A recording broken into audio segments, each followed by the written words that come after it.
Hi everyone, this is another episode of Golda's Girls, and today our special guest is Simon Chertman. Simon has been recently ordained as a rabbi, and he has certain beautiful things to share, what he learned and what he really find very valuable in Judaism. So Simon, what made you become a rabbi? Good afternoon. Thank you for this opportunity to speak. What made me become a rabbi was simply because I wanted to learn more about my history and possibly teach others as well, other Jewish people and non-Jews as well, if they would like to learn. So people know about their history and where they come from, and that would hopefully help them know where to go from there in the future. Okay. And what is your favorite topic? What is it what you would like to share today specifically? I learned about Reconstructionist Judaism. I Mhm. discovered that I learned a lot, and I just learned so much about it. It made me appreciate Judaism more. It was something I didn't really know much about, and I have to thank you for mentioning it to me once, and then it inspired me to research about it and pick that as a topic, as a presentation for me to give. And I really did learn a lot of interesting stuff, and I hope I can teach some things to you as well. Well, I am not really familiar with Reconstructionism, right? And I don't think most of our readers either. It is maybe a very liberal version of Judaism and more maybe spiritual or a bit new agey kind of. When and where has it been developed? It was developed in the United States. Mm-hmm. It makes it very unique. It's an American religion, sort of like Mormonism, which was also born here. And it's very recent in Rabbi Mordechai Kaplan, who was the founder. Mm-hmm. He's the one that started it off. And it's interesting because he was first an Orthodox rabbi, and he actually felt like that. It's not that he wanted to leave Orthodoxy. Mm-hmm. He felt more that Orthodoxy sort of left him, um, and he developed. And it started around the 1920s that this started developing, and what made him very stand out was when he made the first public bat mitzvah ceremony of his daughter, actually, and that's what got a lot of negative press in the Orthodox press. They talk very negatively about him, and then people would then put that label, I guess, as Reconstructionist, but he never really saw himself as doing something, trying to break away or create anything new. So I hear you say that Orthodox Judaism or Judaism left him. What do you mean by that? What happened? Within Judaism, there was always space, for bat mitzvah and bar mitzvah. All he did was do a public ceremony of a bat mitzvah of his daughter. Mm-hmm. I believe people would still do that in private settings back in that time period, even before that as well. The only thing he did was do a public celebration, public ceremony of it. So maybe this is what got him to thinking, or get other people thinking there's something different, and that's, I think, when the problem started, so to speak, with the other sect of Judaism. Mm-hmm. Yeah, that's interesting because I didn't know that was established in America. I was thinking maybe something in Germany, like we had so many changes there too, like 200, 300 years ago. So, what else would you like to share with us about the Reconstructionism? I have a hard time saying it nicely. It's interesting you mentioned Germany. I think you're referring to Reform Yeah, Judaism, that yeah. did start in Germany, and Reconstructionist Judaism started in the U.S. And the primary difference would be that Reconstructionist Judaism is more.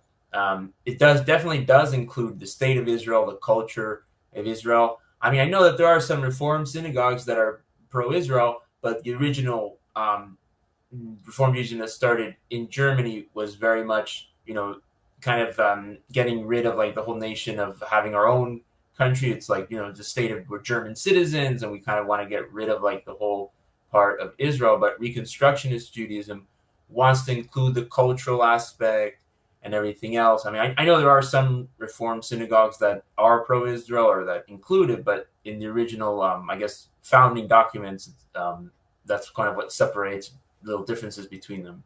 But I don't think I totally agree with that because it became in Germany an answer to the limitations Orthodox Judaism had. But if you want, as a Jew, wanted to be in the Western society as an intellectual, as a medical doctor, as whatever you wanted, you needed to be available also on a Saturday often. There were a lot of laws that made it very difficult, right? I think in 1792, the German Jews got equal citizenship, and they really enjoyed the culture. They want to be part of the European culture, the intelligence, and not the intelligence, the cultural education. I cannot find the word now, but whatever. So what I know that it became a response, Reform Judaism, to the limitations Jews always had, and they wanted to be fully in society and not letting go of their Judaism either, right? Israel was not a part of that because Israel didn't exist yet. Yet the idea of Zionism, a state for the Jews in our own homeland, is not is not anti-reform. It not at all, and I think to um, to a certain degree, Zionism was also coming out of Russia, and the Russian Jews that were so persecuted for centuries were the ones that went to Israel, and some of them were most of them were probably not even practically Jewish at all, not Orthodox, not Reform, because of the situation they were in. So there's so many different kinds. Mm. And the reform movement stands also, like for instance, in the Netherlands, stands for renewal, and keeping what is good and changing what could be better. And that is a different way than how we handle the halakha. How we give that authority. Do we listen totally to the halakha, the Jewish laws? Yes, then it's Orthodox, right? And Mm-hmm. I think Jews of all colors and all beliefs, political, whatever, um, can go everywhere, can be supporting of Israel as our homeland. And I Mm-hmm. think there's something more special with the Reconstructionism that I would love you to tell a little bit more about. Sure. So yeah, I mean, like you were saying about the reform that it evolved over time in America, it took on different forms. But yeah, but Reconstructionist Judaism also we believe that that we see more as Judaism, also the civilization and the culture. So not just the religion, and that's what makes it really unique. And for example, another thing that makes it very unique is, for example, if there are certain rituals or things that you wanted to add on to Judaism, there is a way to do that in Reconstructionist Judaism, as long as you find it meaningful and you're able to convince the local Reconstructionist synagogue that it's something worthy, and you get approval. There's voting, and then the community wants to incorporate it. Then that can be done. That's very unique. It's like a very sort of American approach where it's like you do whatever you want, you do whatever the other everyone sort of does their own thing, because there are guidelines, but they're not rules. Yeah, It's not like the Orthodox Union would kind of like issue certain central beliefs. Reconstructionist Judaism is more, there's guidelines and recommendations that one can follow, but you could literally go to one Reconstructionist synagogue in Florida and another one in Canada, and they have very different customs, very different ways of doing things, and that's what makes it unique. The whole that they're so different. Not that one is better or worse than the other, but just different, and that's what yeah. I really like. Do you think that they create a strong Jewish identity? Yes, because the founder, Rabbi Mordechai Kaplan, he was the one that founded the whole concept of the Jewish Community Center, Mm-hmm. the JCC, which is so important that it's in America. I mean, there's non-Jews who go, Orthodox Jews, conservative. Everybody uses the JCC. So that's what I was saying. Like it was not just the religious part, which the other sects of Judaism appreciate, but then also the cultural part, like sports, other activities, and things that go along with it. So it was really to try to complement the other streams of Judaism. It wasn't seen as like to compete or replace or anything like that. Because I mean, even the founder, he was an Orthodox rabbi. He taught in the conservative JTS, and then he became his own thing. So he really didn't see, the whole issue with it. I guess other people around him thought differently, and then there was a sort of split or schism. But the original intent was be to add on more new things, um, to always keep on evolving. Yeah, if I understood you well, is Rabbi Kaplan the founder of the JCC as an organization? He's the one who came up with that concept, like the Hmm. original concept of the JCC. It's funny, we have the YMCA in, Yeah, it's just like the for, idea, but then for Jews. Yeah, yeah, yeah. yeah, and even with the lexicon, it evolved with, like, people call it sometimes the Y, and then people call the JC the J. So Okay, it's that's such, and, funny. and even went beyond the United States, like in different countries. Unfortunately, in Argentina, there's the famous there was a JCC that got attacked Yeah, in the bomb. 1998 or so. Yeah, something terrible. So So it's very important. how does a service look like, a reconstructionist service? Do they keep the traditional Shabbat liturgy there, or they make changes there? What is different? As long as there's if there's something meaningful that people want to change or add, as long as there's a vote and people um, appreciate it and find meaning in it, then there are ways to add it on or change it. What's interesting is that, for example, there's one Reconstructionist synagogue in Canada where they'll have, to respect both the Orthodox, they'll have a bathroom where they'll have pieces of paper already cut up in different slices so that you don't have to rip the paper when you use it. While at the same time, they'll also have lights in the synagogue where they only turn on by motion sensor detection. So people who are into environmentalism and things like that will also feel respected. So you get, so we want everybody to feel included, Orthodox and liberal. Everybody can fit in. So that's an interesting thing I found, where they really try to make it a win-win situation, and I understand if different people, and try to get to some place, to still in the spirit of Rabbi Mordechai Kaplan, until this Mm-hmm. day, and when at times when they're not in the spirit, people, recently in California, there's a Reconstruction synagogue that actually decided to disassociate from the movement, and they're allowed to do that as well. So I think that's what's great. It's so funny. They say always two Jews and three opinions. It's like so many changes. So, but how does this Shabbat service look like? I mean, people come at Friday night. They probably will do lighting the candles, doing kiddush. How does that look like? The liturgy, the thing is, because each synagogue is so different, they're Mm-hmm. allowed to do their own thing. You can definitely, depending on what the congregation wants, and it's really all about what the community would like.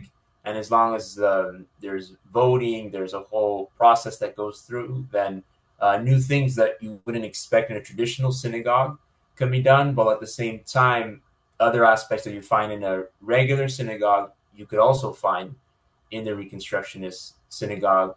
But of course, with, like, music is allowed, and things like that. So it's very different. Even from Reform, it's just, it has its own flavor, and it wanted to be just true to its roots. So it's very difficult to find like your typical Reconstructionist synagogue. But there are guidelines that the Central Synagogue, the Reconstructionist movement, will put out. But then again, people just keep finding different things, and the whole purpose was, like, the whole concept of Jewish civilization is evolving, and they wanted to see Judaism as sort of like studying it in a university setting, almost, with like the culture, the everything really. So it's different than humanist Judaism, which is only all the secular stuff. So in Reconstructionist Judaism, there is the religious aspect. There are synagogues, but there's also the cultural part. You want to somehow include everybody, get both the individual and the collective. That's so interesting because yeah, we have always those conversations, right? What is a Jew? Is it ethnic? Yeah. Some people say no. And religion is part of it, all this, and then different viewpoints about how religion should be practiced and what the rules are there, but also the community, also the practical car side of it. Mm-hmm. And what else is there? The community is indeed, like you brought up, the JCC is part of it. Yeah. So how is it differently than reform? How um, yeah, I know. I understand what you say. There are so many ways that people make it differently in their style. Um, what is their main thing to keep that movement going? What is the main why it's not okay for them? Why is it not okay enough to be reformed, for instance? Because I don't know how big the movement is. How many Jews are technically speaking a member of the reconstruction movement or synagogue or shul. Do you have an idea about that? Yeah, it's actually the least amount of all the sects of Judaism, including Yeah. humanist, reform. The Yeah. least amount of people is the Reconstructionist. How many do you think? How many in America? I don't know the exact number, but for example, in South Florida, where there's so many Jews, I only found one Reconstructionist synagogue that's officially Reconstructionist. Their brand is very specific. It's not very diluted. Like they really want to keep it in that spirit. So I guess to qualify as a Reconstructionist synagogue, there's a lot of work that gets into it. But it really, yeah, it's actually the least amount of in terms of number of members. It's there's not that many, but it's even in places like Canada. So it has gone international. There are Reconstructionist synagogues there too. So it has gone beyond the U.S. One thing I know, a difference between Reform is, for example, that the rabbi of the community could actually, if he wanted to, marry someone that's not Jewish. That's something that is interesting. That's something in Reconstructionist Judaism allows. Mm-hmm. The rabbi does have to be Jewish, but he can marry someone that's not. So it's like this really, interesting thing where they take it seriously, like interfaith things and meaning, whatever that means to you. So it's like kind of goes beyond that level of reform, while at the same time still trying to keep to tradition by like what I mentioned about having the pieces of paper ripped, so that if an Orthodox person would come, that they can also feel welcomed. So the whole idea of, yeah, this could be a win-win situation. Let's somehow we can have both.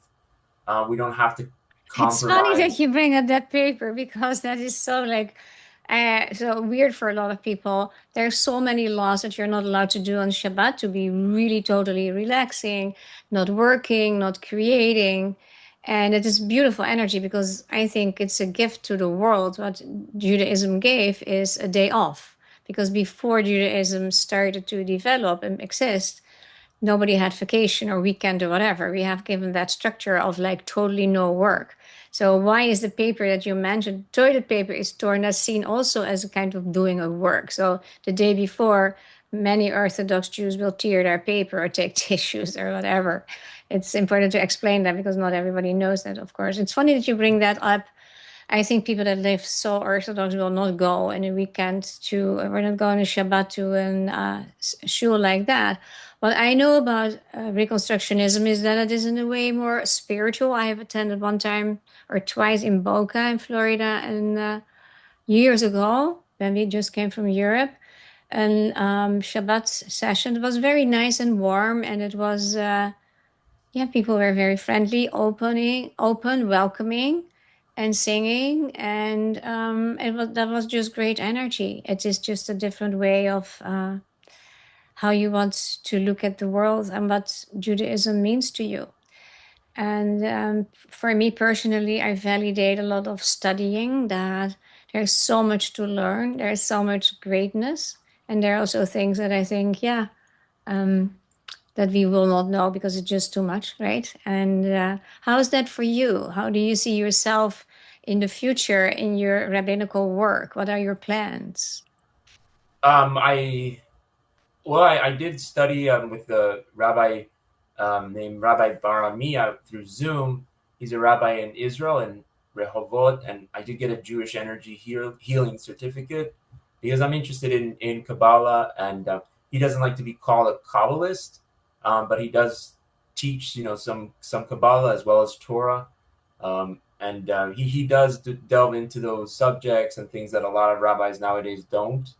Well, they put conditions that you have to be 40, married, and other things. I don't know if in the Orthodox women can learn Kabbalah, Of but course. yeah. Of Oh, they course. can. Okay. So yeah, so I like the spiritual aspect, like the metaphysical Kabbalah things, and I got my certificate in that. But I know that there's still more to learn, and I actually want to learn more with him. But I feel like there's always something new to learn. There's always something, and even if it's not in a rabbinical setting, if I've taken classes at FIU for about Judaism.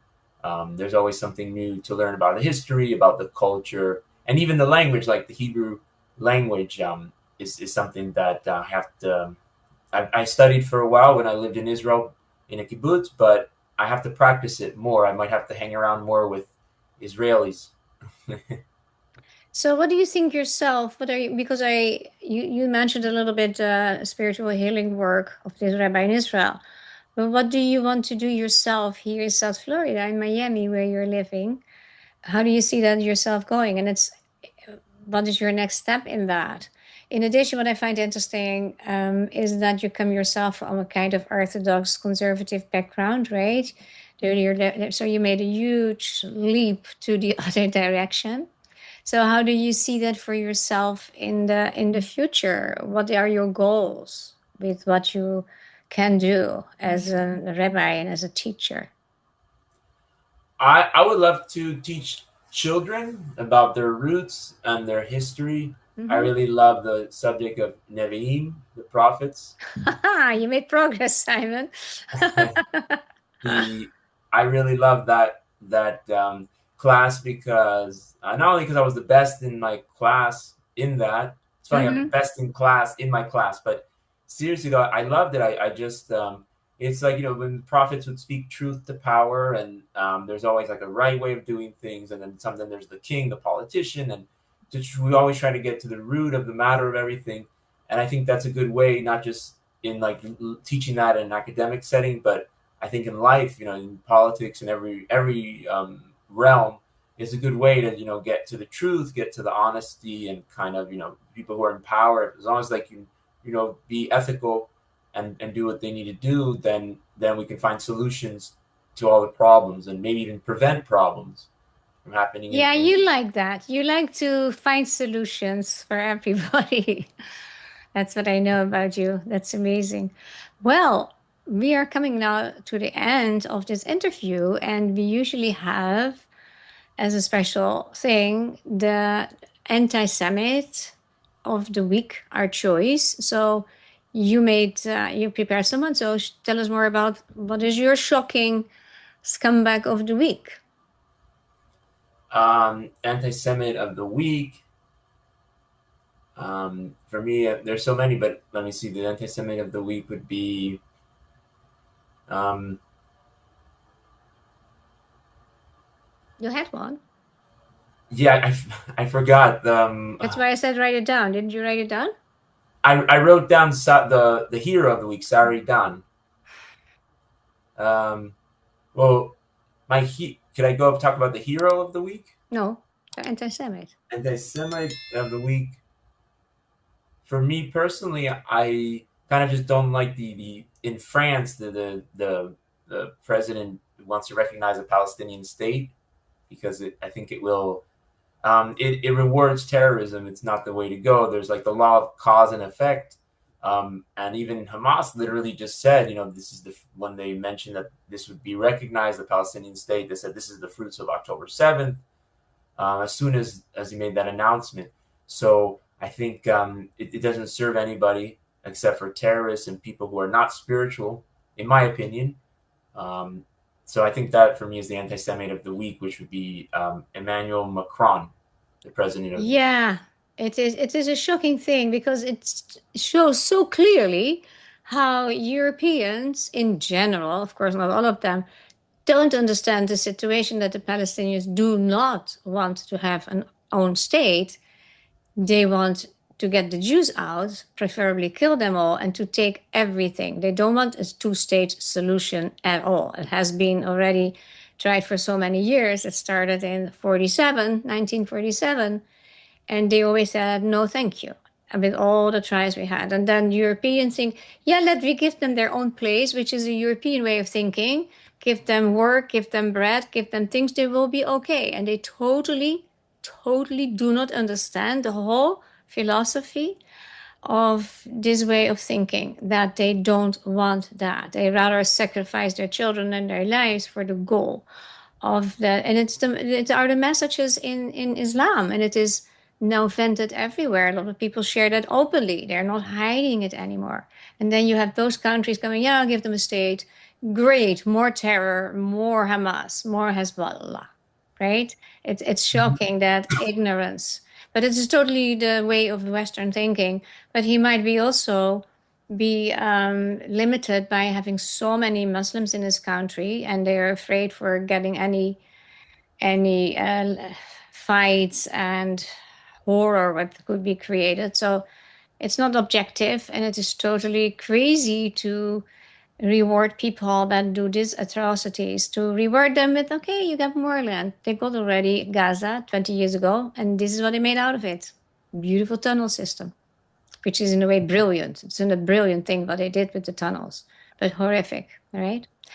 Mm. Okay, well, my anti-Semite of the week in this case is not far from France. It's the UK, the United Kingdom, because the government blocked Israel Defense Ministry from the DSEI, in UK Defense Conference, and that means they don't want Israel to participate it as a kind of, we block you guys, we don't want you, and they have their own problem, and it's like really ridiculous because it's the exclusion that is going on everywhere in so many directions that Israel is excluded, and Israelis are excluded or kicked out of restaurants, that they're even whispering when they speak Hebrew or even don't speak Hebrew publicly. We live in a crazy world. So let's quickly go to the hero to make it nicer. What is your hero of the week, Simon? My hero of the week is Sarah Idan. She was Miss Iraq. The reason I picked her was because she was very courageous, and she went and became friends with Miss Israel. She met with her and Yeah. spoke with her on her own initiative, not anything that the people from Miss Universe selected her to do. And she even had her family got threats in Iraq, and they had to leave Iraq. And then she took it a step further, and she visited Israel. And so she's actually trying on her own, even though she's not a politician. She does hope that Iraq and Israel can have diplomatic relations, and she does embody this concept of a person to person thing instead of going from the top down. She just decided to be friendly with Ms. Israel and go to Israel herself. And I feel like she's sort of like the prophet in the Nevi'im instead of like the king, because usually the king sometimes makes mistakes, but the prophet is like, this is the way you need to do it. So she doesn't have the title of the king, but she is being the queen or whatever. She's being she's doing the right thing, and she's doing it for herself, and for her country, her people, because she really does believe that that's the way forward. I think Yeah. that's, and I think so too. I think that's it definitely builds bridges. And even though it wasn't popular at the time, it was unpopular. I think eventually people will look back in her country and say, "Wow, if the Miss Universe, Miss Iraq, was willing to do this, maybe this is something that we should do." Because I know people see sometimes the Miss Universe as something just symbolic or just like exterior beauty, but she really seems to have not just exterior but interior beauty as well. Not so I think that she's like a whole person, a whole interesting person that I think would be a wonderful. Yeah. Very courageous, and you appreciate her a lot, I hear. So, yeah, this kind of people risk so much to stand up for us. to stand up for Israel, to stand up for what is true to them. And that's amazing. That's an amazing example. Thank you. My example is Fleur Hassan from the Quad and from GNS TV. I would really recommend people to watch that channel because there's a lot of great information from Israelis about Israel, about the situation. And she speaks out very well and openly and has interesting panel members. And actually, she inspired me to start Golda's Girls because I think the conversations about certain things, not only political, but about so many other things, like what you did today, Simon. It's important that we keep also the attention to positive things in the times where life is just risky and dangerous and terribly difficult for Jews in general and for Israelis in special, right? So thank you so much for being here today, and it was lovely to hear from you. And I wish you a great week. Take care. Bye-bye. Thank you. I appreciate it. The same to you. Thank you very much, Carla. And thank you all for listening and hearing to us. Stay safe. Shabbat Shalom. Take care. Bye-bye. We have a small request, and you probably know what it is about. But we have this very interesting situation that 91% of our returning viewers do not subscribe, but they are returning. So they must like it. And that would be great if that is you, if you will be so kind to subscribe, eventually leave a like if you like the video, or even leave a comment, that's even nicer, or have a request. That would be great to hear from you. But please support our work by subscribing. Thank you so very much. That would be such a favor to us.